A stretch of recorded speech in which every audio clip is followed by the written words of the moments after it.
이렇게 말씀을 사모하면서 또 예배당에 또 예배 자리에 오신 우리 성도님들을 진심으로 사랑하고 축복합니다. 모쪼록 오늘 또 들려지는 또 이 말씀을 통해서 진정한 위로를 받으시고 또 참된 마음의 평안을 누리는 시간 되시기를 간절히 바랍니다. 시대를 막론하고 사람의 생명은 매우 귀중합니다. 그래서 하나님께서도 특별히 모세에게 율법과 계명을 주실 때에 출애굽기 21장 24절에 보면 눈은 눈으로, 이는 이로, 생명은 생명으로 갚아라, 이 말씀하시는 것도 어떻게 보면은 그 생명이 내 생명이 귀중하면 다른 사람의 생명도 귀중한 것을 깨달아야 된다는 그런 교훈이 담겨져 있습니다. 근데 그런 말씀을 주신 하나님께서 오늘 이 열왕기하 1장의 말씀을 읽는 독자라면, 성도라면 조금 의아해할 수도 있습니다. 왜냐하면 2명의 50부장과 100명의 군사들의 그 귀한 생명을 죽였음에도 불구하고 그들이 왜 죽임을 당했는지에 대해서 전혀 기록되지 않았습니다. 왜 그랬을까? 우리가 이제 좀 고민이 될 것 같습니다. 그것을 알기 위해서는 우리는 이제 이 불이 의미하는 그 상징적 의미를 우리가 좀 알아야 되는데, 성경에 보면 이 불이 세 가지의 그 어떤 상징을 가지고 있습니다. 이 세 가지의 상징 속에서 이 열왕기하에 임한 그 불은 무엇을 상징하는지 여러분들 스스로가 한번 생각해 보시고 또 판단해 보시기를 바랍니다. 첫 번째로 출애굽기 3장에 보면 하나님께서 임재하셨죠. 근데 그 임재하신 모습이 떨기나무에 불이 붙었습니다. 근데 모세가 그때는 이제 광야에서 목동 생활하고 있었기 때문에 양을 키우고 이제 풀을 먹이고 있는데 나무에 불이 붙었는데 타지가 않는 거예요. 조금 있으면 타서 없어지겠지 했는데도 계속 붙은 거예요. 그러니까는 모세가 이상하다, 왜 저 나무는 왜 타서 없어지지 않을까 하고 가까이 가는 순간에 하나님이 모세에게 나타나신 거예요. 그러니까는 성경에 기록된 이 첫 번째 불은 하나님의 임재를 의미하는 거예요. 그런데 이 불이 또 다른 의미에서는요, 심판이 돼요. 창세기에 소돔과 고모라가 얼마나 죄를 범했는지 하나님께서 그 성의 상황을 살펴보신 후에 불과 유황으로 그 성을 완전히 불태우기 위해 천사 둘을 보내죠. 그리고는 이제 그 계획을 하나님이 사랑하는 자 아브라함에게 이야기를 합니다. 근데 아브라함은 그 하나님의 계획을 듣고 걱정이 된 거예요. 그 성에도 의로운 사람이 있을 텐데 이 의로운 사람이 같이 멸망하면 어떻게 되는가 싶어서 이제 하나님과 이야기를 하죠. 그게 이제 나오는 의인 10사람이에요. 그러니까 결국에는 이 소돔과 고모라 성은 의인 10사람이 없어서 그 큰 성이 다 멸망을 해요. 하지만 하나님은 그 멸망한 속에서도 아브라함을 기억하시고 아브라함의 조카 롯과 그의 가족들을 살려주시죠. 그러니까 또 두 번째로는 이 불이 심판을 의미하는 거예요. 근데 이 불이 또 하나님의 역사를 상징하기도 해요.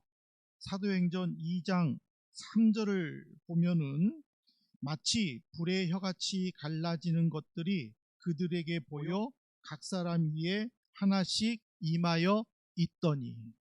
그러니까는 예수님께서 제자들과 헤어지면서 너희들이 몇 날이 못되어 성령을 받을 것이다 라고 말씀을 하시고는 하늘에 승천하시죠. 그러니까는 제자들이 또 성도들과 함께 다락방에 모여 기도했는데 그 숫자가 120명이라고 사도행전에는 기록되어 있어요. 근데 그들이 얼마나 갈급하고 간절하게 기도했는지 하늘에서 불이 임했는데 불의 혀같이 갈라져서 각 사람에게 임하여 그들이 말을 하는데 메대 말, 또 메소포타미아 말, 아시아 말, 갑바도기아 말, 막 이렇게 여러 가지의 말을 하는 거예요. 그러니까 지금으로 말하면 페르시아 말, 또 그리스 말, 또 터키 말, 다 이렇게 하는 거예요. 근데 그 사람들은 유대 지경 안에서만, 특별히 갈릴리 지역에서만 살던 사람들이라서 이 학문적 지식이 그렇게 길지 않은 사람들이에요. 그런데도 불구하고 이 맥추절을 지키기 위해서 갑바도기에서도 오고 또 아시아에서도 오고 그리고 또 메대에서도 오고 바사에서도 온 그 많은 경건한 유대인들이 그 나라 말을 알아듣는 거예요.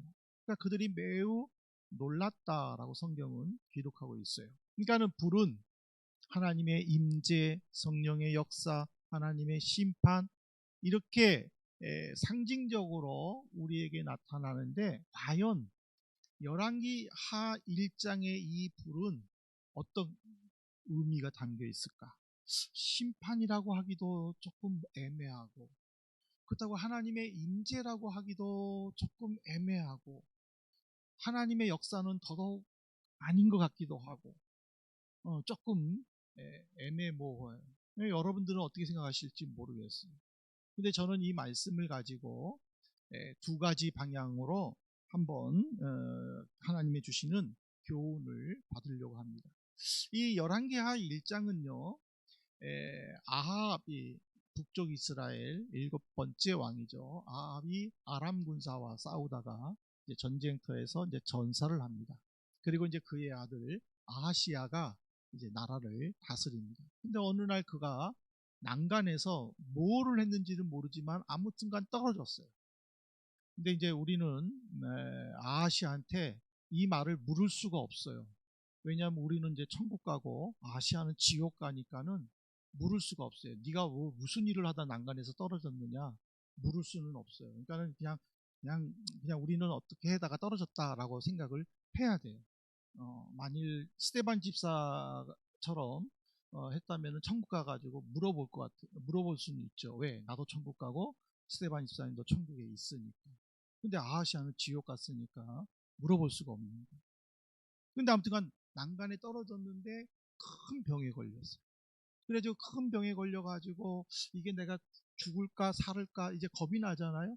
그러니까는 이제 또 신하들을 에그론으로 보내요. 에그론은 이 블레셋 지경에 있는 도시예요. 거기에는 바알세붑이라는 바알과 같은 우상을 섬기는 나라예요. 그래서 이제 왕의 명령을 받고 신하들이 길을 걸어가는데 어떤 사람이 길을 딱 막고는 야, 니네 왕 죽을 건데 너가 뭐 그렇게 굳이 힘들게 에그론까지 가느냐? 그냥 돌아가. 하고는 돌려보내는 거예요. 근데 왕은 또 너무나 일찍 왔잖아요. 그러니까는 물어보는 거예요. 왜 너희들은 에고론에 안 갔다 왔느냐고. 그러니까는 이제 신하들이 우리도 잘 몰라요. 근데 털이 많고 허리에는 가죽띠를 띤 사람이 왕은 죽을 건데 왜 에고론 가느냐고 우리를 돌려보냈어요 하고 얘기하는 거예요. 그러니까 아하시아가 생각하기를 이 사람은 엘리야 선지자인데 그리고는 이제 50부장에게 50명의 군사를 데리고 엘리야를 데리고 오라고 명령을 하는 거예요.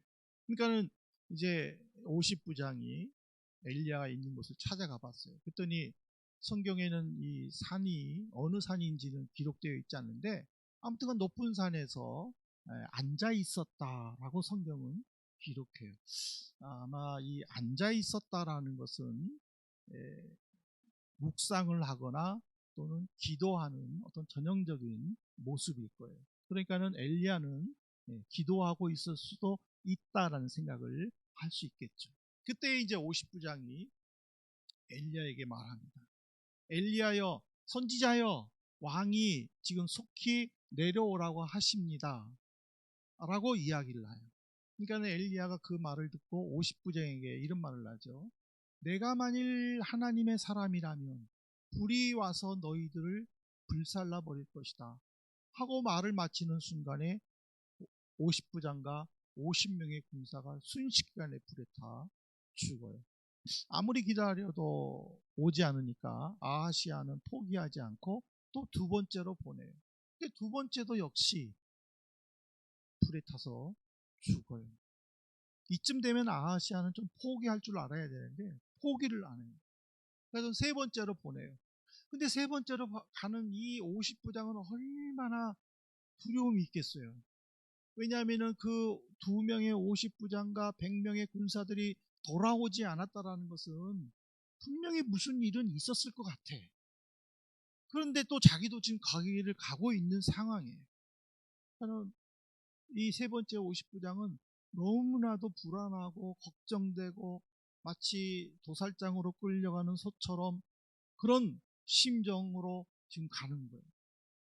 그리고는 이제 그 50부장은 도착해서 엘리야 앞에 온 군사들과 함께 갔어요. 그리고 성경에 보니까는 무릎을 꿇고 거기에 땅에 엎드려서 선지자여 내 생명과 병사들의 생명을 기히 여기소서 하고 지금 두 번이나 이야기하는 내용이 나와요. 그때에 하늘에서 엘리야에게 두려워하지 말고 이 사람을 따라 아하시아에 가서 말씀을 전하라 라는 명령이 나와요. 이 내용을 보면은요, 불이 우리에게 주는 상징적인 의미가 있는데 첫 번째가 뭐냐면 우리는 하나님 앞에서 대적하지 말아야 돼요. 왜냐하면 열왕기하 1장 9절에 보십시오. 이에 50부장과 그의 군사 50명을 엘리야에게로 보내매 그가 엘리야에게로 올라가 본즉 산 꼭대기 앉아 있는지라 그가 엘리야에게 이르되 하나님의 사람이여 왕의 말씀이 내려오라 하나이다. 이 아하시아가 50부장과 50명의 군사를 보냈다라는 것은요, 엘리야에게 대해서 선한 마음이 없었다라는 것을 알 수 있어요. 왜냐하면은 이 내려오라 이 말은요, 히브리어로 보면은요, 나랑 싸우자라는 의미예요. 그리고 이르되라는 말은요, 내가 거듭거듭 얘기하는데라는 거예요. 그러니까는 이거는 어떻게 보면은요, 그 사람에 대한 어떤 협박, 도전, 감정을 상하게 하는 그런 말이에요. 그런데 지금 50부장은 왕의 명령을 듣고 가는 거예요. 그러면 왕은 엘리야가 순수하게 따라오지 못하면 붙잡아서라도 데리고 오라라는 명령이 있었겠죠. 왜? 만일 선한 마음이 있었다면요, 두 번째로 군사를 굳이 50명을 보낼 필요가 없어요. 그냥 신하 한 사람만 가도 되는 거예요. 신하 한 사람만 가서 선지자여 왕이 선지자님을 만나보고 싶어 합니다. 저랑 같이 가시지요 라고 말을 해도 충분히 되는 일이에요. 50명을 왜 데리고 가요? 그 군인들에게 왜 무기를 가지고 가요? 비민간인인데, 지금 말로 말하면 싸움을 안 하는 민간인인데, 근데 아하시아는 이미 엘리야의 능력을 알았고 엘리야가 순순히 따라오지 아니할 것이라는 것도 알고 그런 계산 가운데에 죽여서라도 내 앞에 데리고 오라라는, 그 아하시아는 왜 그런 마음을 가졌을까? 바로 이 엘리야가 내 아버지 아합을 계속 괴롭히다가 결국에는 아람과의 전쟁터에서 죽인 장본인이라는 그런 생각까지 했기 때문이라는 사실이에요. 근데 엘리야는 그걸 다 알았잖아요. 하나님의 인도하심으로 아하시아의 의도를 알았잖아요. 그러니까는 불을 선포하였고 그 불로 인하여 두 명의 50부장과 두 그룹의 50명 도합 100명의 군사들이 죽은 거예요. 만일 우리가 여기서 50부장이 조금 더 지혜로운 행동을 했더라면 어떻게 되었을까라는 또 질문을 하게 돼요. 왜냐하면 세 번째 50부장이 그 모습을 보여주었어요. 그 세 번째 50부장은요, 은혜를 구했어요. 열왕기하 1장 13절에 보십시오. 왕이 세 번째 50부장과 그의 군사 50명을 보낸지라 셋째 50부장이 올라가서 엘리야 앞에 이르러 그의 무릎을 꿇어 엎드려 간구하여 이르되 하나님의 사람이여 원하건대 나의 생명과 당신의 종인 이 50명의 생명을 당신은 귀히 보소서. 이 귀히 보소서라는 것은요, 귀하게 여기다라는 것으로 긍휼을 간구하는 의미예요. 선지자여 나를 귀하게 보소서. 그러니까 내 생명을 파리 목숨처럼 보지 말라라는 거예요. 하나님의 입장에서 내 생명을 귀하게 봐달라는 의미예요. 그리고는 그가 어떻게 했어요? 다른 두 명의 50부장과는 달리 그 앞에 무릎을 꿇고 엎드렸다라고 얘기를 했어요. 군인이 상대방에게 무릎 꿇는 거는요, 항복을 의미하는 거예요. 군인은 무슨 일이 있어도 적군 앞에 무릎 꿇어서는 안 되는 거예요. 지휘관에게는요, 권총을 줍니다. 지금 군대에서. 그 권총은요, 무슨 권총인지 아십니까? 살상용이 되기도 하지만은요, 자살용이에요. 권총은. 내게 무슨 일이 있을 때에 절대로 적군에게 붙잡히지 말고 그 총으로 자살하라는 의미예요. 일본의 사무라이가 그렇게 무섭잖아요. 왜 그래요? 그 사무라이는요, 자기의 명예를 지키기 위해서는 자기 칼로 활복을 할 정도예요. 그렇기 때문에 이 군인이 상대방 앞에서 무릎을 꿇었다, 맨정신으로 무릎을 꿇었다라는 것은 항복을 의미하는 거예요. 세 번째 50부장은요, 그것을 보여준 거예요. 선지자 앞에 무릎을 꿇었어요. 항복했어요. 저번 두 명의 50부장과 50명의 군사들 두 번씩 죽이는 것처럼 나를 죽이지 말고 내 생명을 귀하게 여겨달라는 그런 겸손한 모습이었어요. 결국에는 이 아하시아는 엘리야 선지자를 선지자로 인정하지 않았어요. 그것을 50부장 두 명은 그것을 알 거예요. 그래서 그들이 엘리야 앞에 하나님의 선지자여 라고 외치는 것은 존경을 담아서 한 것이 아니라 조롱이에요. 비난이에요. 왜? 아하시아가 그렇게 했기 때문에. 그들은 왕을 모시는 장교로서 왕처럼 엘리야를 우습게 여기고 가볍게 여긴 거예요. 그렇기 때문에 불이 임했다라는 사실입니다. 오늘 결론을 맺으면서 이 생각을 한번 해봤으면 좋겠어요. 하나님은 왜 아하시아의 말을 듣고 에그론으로 내려가는 신하들에게 엘리야를 만나도록 인도해 주셨을까? 궁금하지 않아요? 이거는 안 물어봐도 돼요. 천국 가서 안 물어봐도 돼요. 저한테 물어보시면 돼요. 왜 그랬을까? 하나님은 아하시아가 지금 죽을 병에 걸렸잖아요.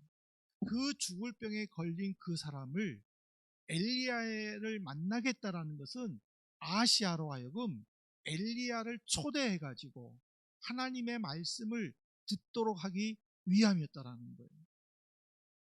그래서 하나님은 그 아하시아의 위기를 극복해 주므로 하나님이 이 나라의 진정한 왕이다라는 것을 보여주고 싶으신 거예요. 왜 그러냐면요, 아하시아의 아버지 아합에게 실제로 그런 일이 일어났기 때문이에요. 여러분들 열왕기상 21장을 보면은요, 아합이 나봇이라는 사람하고 딜을 해요.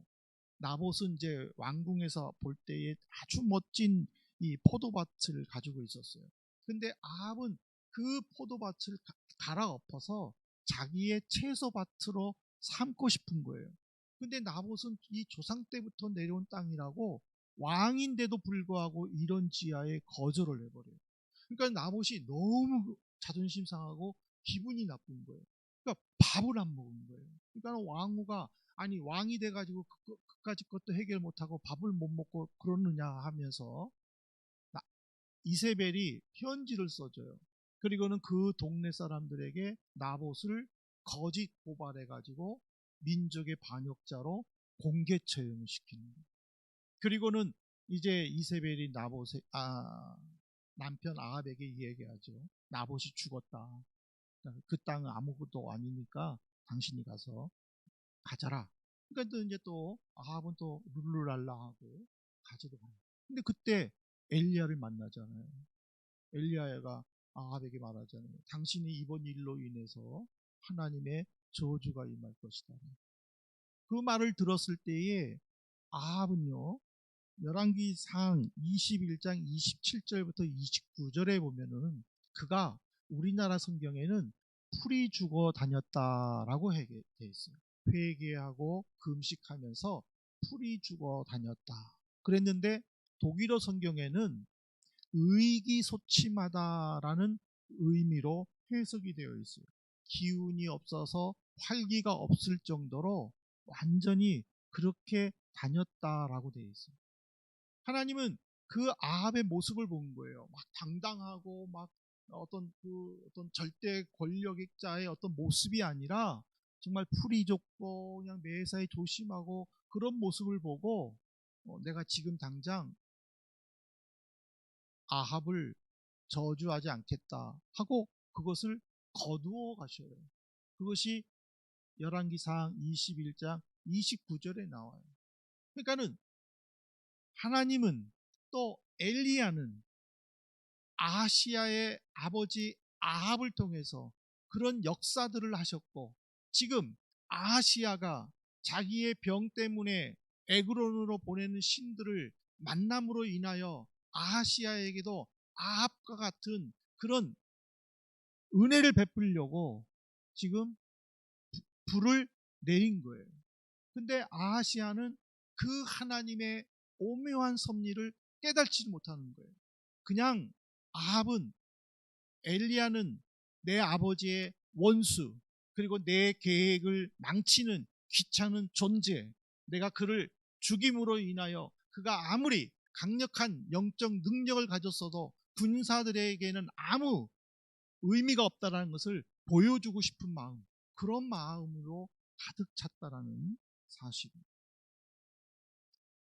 이 불은요, 복과 저주가 동시에 공존되는 거예요. 하나님의 말씀에 순종한다면 불은 그 사람에게 복으로 다가와요. 그러나 하나님의 말씀을 제대로 듣지 않고 불순종한다면 저주로 다가가 죽음에 이르게 된다는 거예요. 같은 불이라도 내게 하나님의 복으로 임하기 위해서는요, 하나님께 채널을 고정해야 돼요. 우린 저마다 보고 싶은 내용이 있어요. 보고 싶은 프로그램도 있고. 지난번에 우리 효정 집사님이 그 공연했을 때에 이게 실황으로 공연한다고 그래가지고 나는 그냥 독일 텔레비에서 나오는 줄 알고 그거 기다렸어요. 그랬더니 독일 텔레비에서 안 나오고 스위스 텔레비에서 나왔다면서. 그 시간에 나는 독일 텔레비 틀어놓고 기다렸는데 스위스 텔레비는 채널이 안 맞은 거예요. 내가 보고 싶은 거를 채널이 안 맞으면 못 보는 거예요. 그러니까 하나님께 초점을 맞춰야 되는 거예요.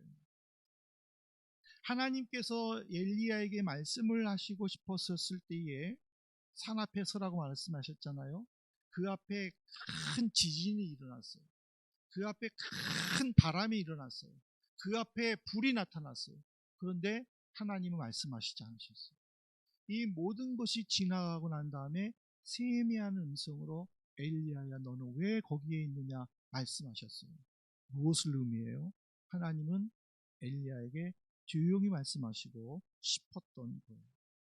우리도 마찬가지. 아무리 강한 은혜를 체험하고 믿음의 기적을 체험하고 하나님의 강한 역사를 내가 받았다 할지라도 하나님을 향한 채널이 내 마음이 하나님께로 향하지 않으면은 하나님께서 베푸신 기적들을 받을 수 없다는 사실. 같은 군인이잖아요. 같은 계급이잖아요.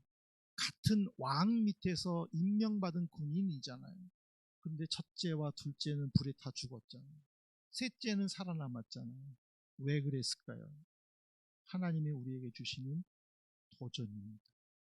이 도전의 말씀을 우리가 진심으로 깨닫고 우리가 정말 하나님이 기뻐하는 믿음의 사람이 되어서 하나님의 뜻을 이루고 또 하나님이 채워주시는 그 은혜들을 받아서 누리는 우리 성도님들 되시기를 진심으로 소망합니다.